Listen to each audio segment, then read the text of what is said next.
అందరికీ నమస్తే. ఒక టీవీ ఛానల్లో పొద్దున్నుంచి ఒకటే వార్త వస్తుంది. ఆ టీవీ ఛానల్ రేవంత్ రెడ్డికి సంబంధించింది. ఎట్లొస్తుంది మరి? ఆ వార్త ఏంది? కాంగ్రెస్ మీద రేవంత్ రెడ్డి యుద్ధం ప్రకటించినట్టు కనిపిస్తుంది. ఆ యుద్ధం ఎందుకు ప్రకటించిండు? ఈ మధ్య జరిగిన చాలా పరిణామాలు ఈ యుద్ధానికి కారణంగా కనిపిస్తున్నాయి. నాకు తెలిసి ఆయన టార్గెట్ పీసీసీ చీఫో లేకపోతే ఇంకోరో కాదు, డైరెక్ట్గా కాంగ్రెస్ మీదనే స్టార్ట్ చేసిండు. దీనిలో చాలా లాజిక్లు కూడా కనిపిస్తున్నాయి. అంతకుముందేమో PCC chief DS, Revanth Reddy YS, మా ఇద్దరి బంధం అది అని చెప్పుకున్నారు. తీరా చూస్తే ఇప్పుడు వచ్చిన వార్తలు అవన్నీ చూస్తే ఆడ పోయింది పీసీ చీఫ్ది ఏం కాదు, మహేష్ కుమార్ గౌడ్ది ఏం పోదు. ఆయనకు కొత్తగా వచ్చిన ఫేమ్ లేదు, పోయే ఫేమ్ లేదు. కాంగ్రెస్ పార్టీ సర్వనాశనం చేయడానికే ఒక ప్లాన్ ప్రకారం జరుగుతున్నట్టు కనిపిస్తుంది. అసలు పొద్దు నుంచి కాంగ్రెస్ పార్టీలో ఎమ్మెల్యేలు, మంత్రులు, కార్యకర్తలు అంతా అయోమయంలో ఉన్నారు. ఏంది ఇది? మా ఛానల్లో మా ప్రెసిడెంట్ గురించి వార్త వస్తుందని. సరే, ముందు సబ్స్క్రైబ్ చేయండి, షేర్ కూడా చేయండి. అసలు ఎందుకు ఈ వార్తలు వచ్చినాయి? దీని వెనుక ఉన్నది అందరూ మాట్లాడుకుంటున్నదే రేవంత్ రెడ్డికి సంబంధం లేకుండా వార్త రాదు. దానిలో బిగ్ టీవీలో వచ్చింది వార్త. ముందైతే సబ్స్క్రైబ్ చేయండి. చూడండి, గాంధీ భవన్లో beer bottle disaster president effect. Gandhi భవన్లో బీరు బాటిల్ ఉంటే ఆయన ఏం చేస్తాడు? ఎవడో తాగి పడేసి ఉంటాడు, కుడితోడు సరి గుడవలేదు, దానికి ఆయనకి సంబంధం. మరి గాంధీ భవన్లో బీరు బాటిల్ ఉంటే ఈయన బాధ్యుడైతే తెలంగాణ రాష్ట్రంలో జరుగుతున్నందుకు ఎవరు బాధ్యులు? అంతే కదా, రేవంత్ రెడ్డి బాధ్యుడవుతాడు. లాజిక్ మిస్ అయిందనమాట. సారు మీరు ఎక్కడ డిజాస్టర్ ప్రెసిడెంట్? నాకు ఇది మహేష్ కుమార్ గౌడ్ టార్గెట్ చేసినట్టుగా కనిపిస్తలేదు. కాంగ్రెస్ని టార్గెట్ చేస్తున్న వార్తలు ఇవి. Disaster president, big blasting news అంట బిగ్ టీవీ. నేను బిగ్ టీవీ ఎందుకు? Only time pass. Disaster president episode 2 అంట. ఎన్ని ఎపిసోడ్లు ఉందో, ఇది ఎన్ని ఎపిసోడ్లు నడిపిస్తారో తెలియదు. ఇప్పుడు పార్టీ అధికారంలో ఉంది. పార్టీ అధికారంలో ఉన్నప్పుడు పీసీసీ ప్రెసిడెంట్కి ఏం పని ఉండదు.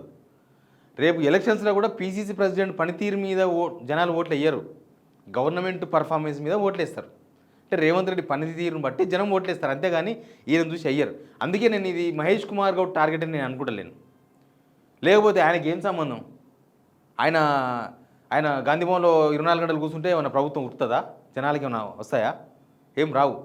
ఇదంతా ఆయన టార్గెట్ అంతా. దీని వెనుక చాలా పెద్ద కథనాలు, పెద్ద కథ కనిపిస్తుంది. అసలు బిగ్ టీవీకి రేవంత్ రెడ్డికి ఏం సంబంధం ఉందో అడగొచ్చు మీరు. రేవంత్ రెడ్డి వార్తలే వస్తాయి, దానిలో చాలా వార్తలు వస్తాయి. ఎందుకు? ఇప్పుడు బిగ్ టీవీ వాళ్ళ బ్రదర్ అనుకుంటా ఆయన, శ్రీకాంత్ రెడ్డి, మొన్ననే మహబూబాబాద్ జిల్లా డిస్ట్రిక్ట్ లైబ్రరీ చైర్మన్ కూడా అయ్యిండు. కేరళలో టీవీ పెట్టించిండు రేవంత్ రెడ్డి. వాళ్ళ బ్రదర్ తిరుపతి రెడ్డి పార్ట్నర్ ఆయన బయటికి కనిపించే పార్ట్నర్, అసలు పార్ట్నర్ ఏం చెప్తారు అందరూ. అక్కడ రావడం వేరే టీవీ ఛానల్లో వస్తే పెద్ద మ్యాటర్ కాదు, కానీ ఇక్కడ పని కట్టుకొని చేస్తున్నారు. పొద్దున్న నుంచి ప్రతి వార్త అదే, కావాలని చేస్తున్నారు, ఇంటెన్షన్గా చేస్తున్నది మాత్రం క్లియర్గా కనబడుతుంది.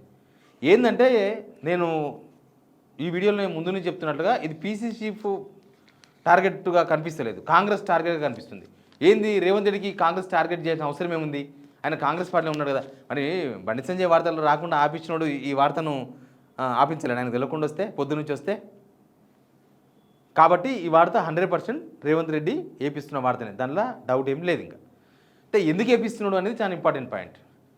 ఏమైందంటే ఈ మధ్యకాలంలో ఒక 3-4 ఎపిసోడ్లు జరిగినాయి. ఢిల్లీలో ఏం జరుగుతుందనేది చాలా ఇంపార్టెంట్. కేరళ ఎలక్షన్ గెలిచిన తర్వాత నుంచి ఇవన్నీ జరుగుతున్నాయి. కేరళ ఎలక్షన్లో కాంగ్రెస్ గెలిచినప్పటి నుంచి జరుగుతున్నాయి ఇవి.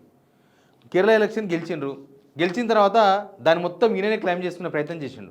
అంటే రాహుల్ గాంధీ ఆ గెలుపుకి ఆయనకు సంబంధం లేదన్నట్టుగా మొత్తం కలరింగ్ ఇచ్చేసి సోషల్ మీడియా మొత్తం నడిపించారు. అది హైకమాండ్ దాకా చేరింది.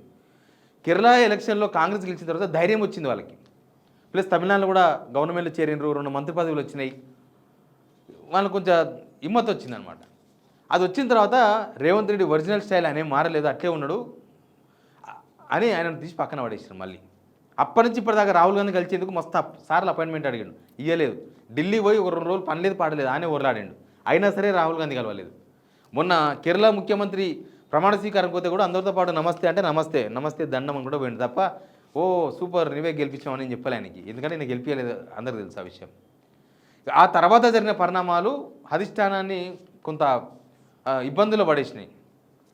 మోడీ వచ్చి మాట్లాడిపోయాడు, మేరేసే జోడో అన్నాడు కదా, అంటే నాతో కలువు, నీకేం కావాలనో నిన్ను ఎక్కడ తీసుకుపోతా అక్కడ తీసుకుపోతా. సరే, అదంటే రేవంత్ రెడ్డికి ప్రమేయం లేకుండా మోడీ మాట్లాడిండు. మోడీ అని చెప్పి మాట్లాడలే కదా. కానీ ఈ మధ్య రాష్ట్రంలో జరిగిన ఒక కేంద్ర మంత్రి కొడుకు వ్యవహారం మనం చూస్తున్నాం కదా, బండి సంజయ్ల కొడుకు వ్యవహారం. అదైతే రేవంత్ రెడ్డి చేతుల్లో ఉంది కదా. రేవంత్ రెడ్డి ఆపిండు అనేది కదా అది పార్టీకి తీవ్ర నష్టం చేసింది. అంటే ఈయన బీజేపీకి దగ్గర అవుతున్నాడు అనేది బాగా పోయింది. ఒకసారి ఒక మీటింగ్లో మాట్లాడాను ఢిల్లీలో రాహుల్ గాంధీ, కాంగ్రెస్లో ఉన్న బీజేపీ కోవట్లను ఏరి పడేస్తే తప్ప కాంగ్రెస్ బాగుపడదు అని మాట్లాడాడు. అప్పుడు అందరూ రేవంత్ రెడ్డిని ఊహించుకున్నారు. సరే రాహుల్ గాంధీ ఇంకెంతమందిని ఊహించుకున్నాడో తెలియదు, కానీ అందరూ రేవంత్ రెడ్డిని ఉంచుకున్నారు. కానీ అవన్నీ ఇప్పుడు బయటకు వచ్చేస్తున్నాయి. మోడీ మాట్లాడిన దాన్ని బయటపడలేక, మింగలేక, కక్కలేక, లేదు ఆయన డెవలప్మెంట్ విషయంలో కలిసి రమ్మన్నాడు అని. ఆయన 2.5 సంవత్సరాల నుంచి కలిసి ఉన్నాడు, బడేబాయ్ చూడబాయ్ అంటేనే ఉన్నాడు, పోతూనే ఉన్నాడు, వస్తే అన్నీ అయితేనే ఉన్నాయి. ఇప్పుడు కొత్తగా కలిసిపోవడం ఏంది, అది ఇంపార్టెంట్ పాయింట్. అది మోడీ మాట్లాడాడు. ఆ తర్వాత నేను వీడియో కూడా చేసిన, కాంగ్రెస్లో చాలా అనుమానాలు స్టార్ట్ అయినాయి ఢిల్లీ స్థాయిలో. దాని మీద ఇక్కడి నుంచి Meenakshi Natarajan PC chief report కూడా చేశారు. చాలామంది ఏం జరిగిందో హైకమాండ్ రిపోర్ట్స్ కూడా పంపించారు. ఇప్పుడు ఈ బండి సంజయ్ ఇష్యూ వచ్చిన తర్వాత అది ఓపెన్ అయిపోయింది ఇష్యూ. అంటే రేవంత్ రెడ్డి బీజేపీతో ఎంత దగ్గర అవుతున్నాడు, కాంగ్రెస్కు ఎంత డిటాచ్ అవుతున్నాడు, కాంగ్రెస్కు ఎంత దూరం అవుతున్నాడు అనే విషయం మీద ఫుల్ క్లారిటీ వచ్చేసింది. ఆయన ఈ మధ్యకాలంలో జరిగిన ఒక కంక్లేవ్లో కూడా మాట్లాడారు రేవంత్ రెడ్డి. 2034 వరకు ఫిక్స్ ప్రధానమంత్రి మోడీని ఫిక్స్ చేసి పడేసిండు కాంగ్రెస్ ముఖ్యమంత్రి. ఈరోజు దేశంలో బీజేపీ ఫెయిల్ అయిపోయింది, మోడీ దిగిపోలే ఈరోజు అని చెప్పాలి. ఆ మాట మాట్లాడలే.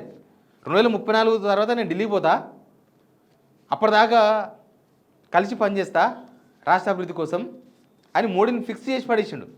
మోడీ ప్రధానమంత్రి. మరి మోడీ ప్రధానమంత్రి రాహుల్ గాంధీ ఎక్కడ ఉండాలి? కవరేజ్ కోసం రాహుల్ గాంధీ నేనే ప్రధానమంత్రిగా కావాలని ఒప్పించిన, ఈయన రాజీవ్ గాంధీ నేనే ఒప్పించిండు, ఇందిరాగాంధీ నేనే ఒప్పించిండు అన్నీ చెప్పుకోవాలి. మరి రాహుల్ గాంధీ ఇప్పుడు ఈయన టీడీపీలో ఉన్నప్పటి నుంచి, వైఎస్ రాజశేఖర్ బతుకున్నప్పటి నుంచి 2009 ఎలక్షన్స్ తర్వాత యూపీఏ 2 గవర్నమెంట్లోనే రాహుల్ గాంధీని ప్రధానమంత్రి చేయాలని కొన్ని ప్రయత్నాలు జరిగినాయి. ఆయనకి ఇష్టం లేక కాదు ఆగింది, జనం భయానికి ఆగిర్రు. యూపీఏ భాగస్వామ్యాలు ఒప్పుకోకపోవడము, ఇవన్నీ కొన్ని ప్రాబ్లమ్స్తోన యూపీఏ 2లో ఆయన ప్రధానమంత్రి కాలేకపోయింది. ఈయన వచ్చింది మొన్న కదా కాంగ్రెస్లకి. అంటే ఎక్కడ చెప్పే అబద్ధాలు అతుకుతలేవు, అతకక ఈ ప్రాబ్లమ్స్ వస్తున్నాయి. ఇప్పుడు ఇవన్నీ ఏం చేశారంటే ఇక్కడ ఉన్న వాళ్ళంతా రిపోర్ట్ పంపించారు. పంపించిన తర్వాత హైకమాండ్ కూడా చాలా వరకు ఇక్కడ విషయం ఏమైందో వాళ్ళు కూడా పసిగట్టినట్టున్నారు. బహుశా ఢిల్లీలో అదే జరుగుతున్నది. ఈయన అందుకే మధ్యలో పేపర్లో క్యాబినెట్ రీషఫ్లింగ్, ఈయన 10 పోతుంది ఆయన 10 పోతుంది అని రాపిస్తుంటారు చూడండి. ఈయన పెట్టినా ఏ నడుస్తలేవు ఢిల్లీలో. అయిపోయింది మళ్ళా ఏమంటారు, కొడిగట్టింది అంటారు చూడు, అట్లా అయిపోయింది వ్యవహారం. ఈయనకేమి పతేరా లేకుండా పోయింది. దాంతోన తీవ్రమైన అసహనంతోనే ఉన్నాడు ఆయన. ఆ అసహనం ఆ ముఖంలో కనిపిస్తుంది, మాటలా కనిపిస్తుంది, అన్నిట్లా కనిపిస్తుంటుంది. ఎప్పుడంటే అప్పుడు బయట పెడతా ఉంటారు. ఆ ఎఫెక్ట్ వచ్చింది ఇక్కడ. దాంతోన ఇప్పుడు కాంగ్రెస్ను టార్గెట్ చేసిండు, పీసీ చీఫ్ని కాదు, కాంగ్రెస్ను టార్గెట్ చేసి. ఇప్పుడు గాంధీ భవన్లో బీర్ బాటిల్ ఉన్నాయంటే ఎవరి పరుగు పోతుంది? పీసీ చీఫ్ది ఏమైనా పోతుందా? కాంగ్రెస్ది పోతుంది. రేవంత్ రెడ్డికి ఫస్ట్ నుంచి ఉన్న ఒక అలవాటు ఏంటంటే, ఆయనకు నచ్చితే, ఆయనకు మంచిగా ఉంటే ఓకే, ఆయనకు మంచిగా లేదు అని అంటే ఇంకా దాన్ని మొత్తం పాడి చేయాలన్నమాట, ఎవరికి పనికిరావద్దు. ఆ మైండ్ సెట్ ఆయనకు ఫస్ట్ నుంచి ఉంది, ఇప్పుడు కాదు, ఎప్పటి నుంచో ఉంది. ఆ మైండ్ సెట్తోనే ఇప్పుడు హైకమాండ్ పట్టించుకుంటే లేదు, బీజేపీకి దగ్గర అనుమానాలు వాళ్ళకు వచ్చినాయి. వాళ్ళు కొన్ని ప్రూఫ్స్ ఉంటాయి కదా వాళ్ళకు కూడా, అసలు ఢిల్లీ పోయి ఎవరిని కలుస్తున్నాడు, ఏం మాట్లాడుతున్నాడు. మొన్ననే మనం మాట్లాడుకున్నాం, రేవంత్ రెడ్డి కదలికల మీద కాన్సన్ట్రేషన్ చేసిన హైకమాండ్. ఈయన ఏం చేస్తున్నాడు, ఎవరిని కలుస్తున్నాడు, ఎవరితో మాట్లాడుతున్నాడు, ఈయన ఏం పనులు చేయించుకుంటున్నాడు. ఈయన రాష్ట్రం కోసం అయితే తెలంగాణ ప్రజలు ఎవరు నమ్మరు, రాష్ట్రం కోసం బీజేపీతో కలుస్తున్నాడు ఎవరు నమ్ముతారు? ఎందుకంటే ఏం రాలే కదా, 2.5 సంవత్సరాలు ఏం తేలే కదా. మరి ఇవన్నీ తీవ్రమైన ఎఫెక్ట్ చూపించి లాస్ట్కి ఏడుకు వచ్చిందంటే ఇప్పుడు కాంగ్రెస్ మీద యుద్ధం ప్రకటించే కాడికి వచ్చింది. యుద్ధం ప్రకటించింది ఆల్రెడీ. అంతకుముందు పడరాని ఉత్తమ్ కుమార్ రెడ్డి మీద, పడరాని దామోదర్ మీద, పడరాని అందరి మీద సోషల్ మీడియాలో వేయించిండు. ఇప్పుడు ఆయనకు సోషల్ మీడియా కాదు, ఒక మీడియా ఉంది చేతిలో, ఆ మీడియాతో వేపిస్తున్నాడు. ఎందుకు బీజేపీ దగ్గర అవుతున్నాడు అంటే ఓటుకు కేసు చాలా డేంజర్ పొజిషన్లో ఉంది, అది లాస్ట్కి వచ్చేసింది. అట్లాంటివి చాలా ఉన్నాయి పరిస్థితులు. ఈయన ఇక్కడ కాంగ్రెస్ మీద యుద్ధం చేయాలంటే ఢిల్లీలో కదా చేయాల్సిందంటే, రాహుల్ గాంధీని ఏమీ అనలేక ఈ వ్యవహారం నడిపిస్తున్నది కాంగ్రెస్లో చర్చ. అందుకే అందరూ అదే మాట్లాడుతున్నారు. ఎందుకు అసలు మా టీవీలో మా ప్రెసిడెంట్ గురించి రావడం ఏంది వార్త? చాలామంది ఉదయం నుంచి ఫోన్లు, మెసేజ్లు, వాళ్ళు వీళ్ళు మాట్లాడుకోవడాలు అన్నీ జరుగుతున్నాయి. ఇది నేను అనుకున్న అసలు కథ. Please subscribe.